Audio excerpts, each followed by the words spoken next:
유명한 사람의 글이나 평론을 소개하는 유평 시간입니다. 오늘 유명한 사람은 김문수 노동부 장관인데요. 김문수 장관이 쓴 걸로 착각이 되게끔 어떤 분이 쓰셨는데요. 김문수 장관이 썼다고 해도 빈배없는 아주 명문이고요. 김문수 장관의 일생이 녹아있는 명문입니다. 지금의 우리가 아는 김문수, 그가 살아온 일생의 김문수, 그의 충성심, 그의 의리, 그의 이 가치관, 이런 걸 우리가 충분히 어느 정도 간파했잖아요. 그런 상황에서 어떤 분이 김문수라고 하고선 글을 썼는데, 이게 이제 좌파에서는 뭐 가짜 뉴스다 이러는데, 그게 진짜건 가짜건 그 문장은 진짜 아니에요. 김문수가 썼든 이문수가 썼든 박문수가 썼든 김문수 장관을 빙의해가지고 왜 그 흉내내는 거 있잖아요. 흉내낸 거야. 그럼 뭐 잘못됐어? 근데 이 문장 하나하나가 기가 막힙니다. 이제 그대로 제가 읽어드릴게요. 이제 생각을 해서 이걸 김문수가 썼다고 해도 아무 이상이 없을 거예요. 근데 사실은 김문수 장관이 쓴 건 아니에요. 오늘 분명히 밝혀드리고요. 그러나 우리 생각을 마인드 컨트롤해서 김문수 장관이 썼다고 생각하고 이랬으면 좋겠다, 우리 희망을 딱 담아서 이걸 읽으면은 이게 의미가 상당합니다. 들어보시죠. 그대로 읽어드립니다. 지도자는 외로움에 기반한 용기가 있어야 합니다. 카이사르는 로마를 재건기 위해 갈리아 전쟁을 택했고, 링컨은 나라를 지키기 위해 남북 전쟁을 택했습니다. 무엇보다 한국의 대통령은 행정부의 수반이자 국군 통수권자이며 국가 원수입니다. 즉 헌법에 의해 전쟁을 결정할 수 있는 직위에 있습니다. 지난 계엄 사태는 적당, enemy party, 적의 당이죠. 야당이 아니라 국가를 위해서 하는 적당 반국가 정당이 된 더불어민주당에 의해 국정농단을 넘어 국정마비, 내전에 준하는 상황에 국정 최고 책임자로서 당연한 권한 행사를 한 것입니다. 또한 과거 20년간 국민적 의혹을 사고 있는 선거 관리를 점검하기 위해 결단이었습니다. 지난 60년간 선관위는 법 위에 존재하는 기관으로 불법 취업, 예산 전용 및 조직적 부정을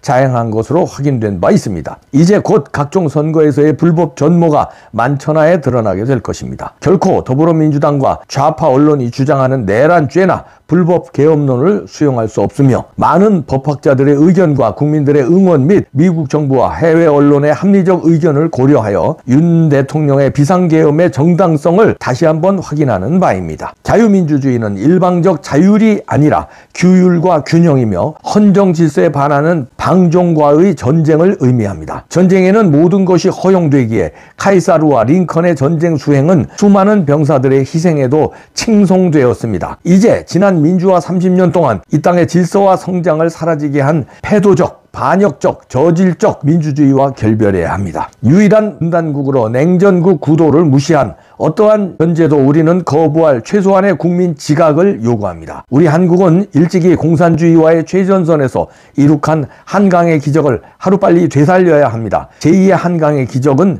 자율과 규율, 권리와 책임, 교양, 지성과 산업, 역사와 영웅, 미래와 혁신이 함께하여 초인류 국가로 거듭나야 하는 시대적 사명에 있습니다. 한국은 이승만 박사의 독립전쟁으로 건국과 호국을 이루었고, 박정희 대통령의 새마을 운동으로 조국 근대화를 달성했습니다. 이제 자유민주주의 대원칙, 혁신과 지성에 기반한 새정신, 뉴 스피릿 운동으로 질서와 성장을 다시 만들어 나가야 합니다. 지난 2년 반 동안 세계를 누비며 경제 외교에 힘쓴 윤석열 대통령을 제대로 뒷받침하지 못한 내각과 여당도 각성해야 합니다. 진정한 민주주의는 결코 수와 억지 논리에 끌려가는 것이 아니라 국가 발전을 위해 싸우고 투쟁해야 하는 것입니다. 무엇보다 야당이 반국가 세력으로 변질된 엄혹한 상황에 최후의 전사가 되어야 합니다. 일찍이 이승만 대통령께서는 뭉치면 살고 흩어지면 죽는다는 말로써 국난을 이끌었고, 박정희 대통령께서는 위난에 빠져도 정신을 차리면 극복한다는 말씀으로 조국 근대화를 이루셨습니다. 지금 우리가 두려워해야 하는 것은 두려움 자체뿐입니다.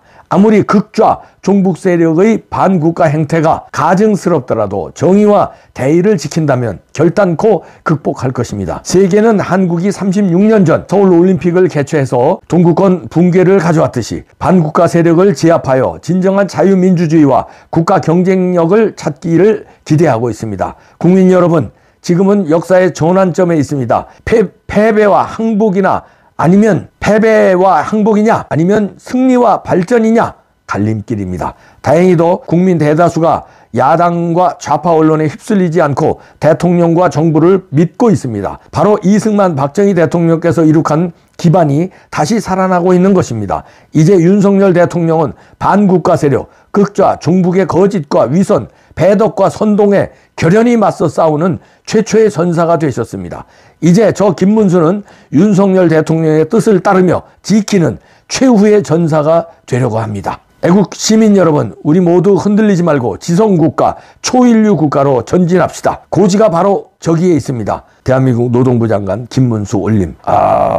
이렇게 특별 담화문을 발표했는데요. 뭐 이미 들으신 분 계시겠지만 문장 한 문장이 대단한 결의에 찬 문장이고, 이 시대를 통찰하는 우리의 의무, 우리의 자세를 확실히 나침판을 정해 주었습니다. 그래서 이제 우리가 김문수 장관이 여론조사에 뜨고 있어도 뭔가 오늘 내일 해줄 걸 기대하고 있었습니다. 물론 일생을 통해 보여준 게 있고, 대통령의 그 탄핵 과정 또는 계엄 과정에서 흔들리지 않는 의연한 모습 보여준 게 있지만, 그래도 이렇게 특별 담화라든가 특별 성명문을 통해서 제대로 된 목소리를 내주길 우리가 기대했는데 드디어 나왔습니다.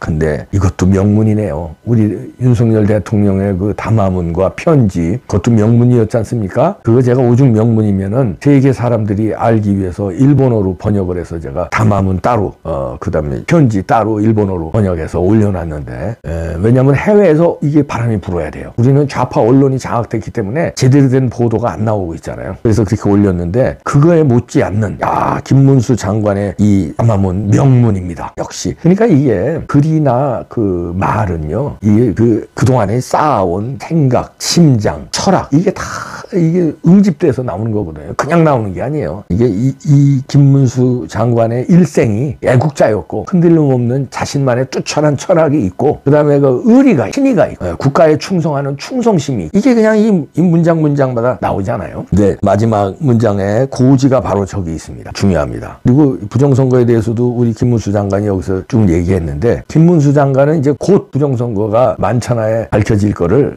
알고 있는 것 같습니다. 그래서 확신을 가지고 이런 글에 녹아져 있는 것 같아요. 고지가 바로 저기 있어요. 여기서도 썼지만 우리가 가장 두려워해야 할 거는 우리의 두려움입니다. 두려워하지 말고 우리는 이긴다. 부정선거는 반드시 밝혀진다. 지금 하나씩 밝혀지고 있잖아요. 대통령이 계엄까지 했어요. 부정선거 밝히기 위해서요. 그리고 스카이데일리 보도가 매일 쏟아지고 있는데, 그걸 또 반신반의하고 안 믿는 사람들도 있더라고요. 믿고 안 믿고는 자유지만, 스카이데일리는요, 그 뉴스가 가짜면요, 문 닫아야 돼요. 그러면 거기 사운을 걸고 거기 종사자들의 그 운명을 걸고 하는 싸움이에요. 뭘 안 잡고 하겠습니까? 무슨 첩보가 없이 그렇게 하겠습니까? 더블 체크, 크로스 체크 했다고 그러잖아요. 그러니까 기다려 보면서. 그러나 이제 미국에서 왜 그럼 발표 안 하냐? 이건 또 미국의 입장이 있을 겁니다. 그냥 미국 정부에서 발표하는 건요, 신문에서 발표하는 거하고 또 달라요. 신문은 확실한 정보 있고 그러면 쓰지만, 정부에서는 확실한 정보가 있어도 이게 나갔을 때 어떻게 그 후속타를 정책으로 또는 전쟁으로 또는 적국에 대한 봉쇄로 또는 체포로 또는 사법으로 처벌로, 이게 후속으로 쫙 플랜이 세워져야 정부 공식 입장. 이건 또 간단한 것도 아니잖아요. 중국이 부정선거에 개입됐다는 거 아닙니까? 이걸 간단하게 발표할 수도 없는 거예요. 그러니까 여기에 대해서 후속 조치라든가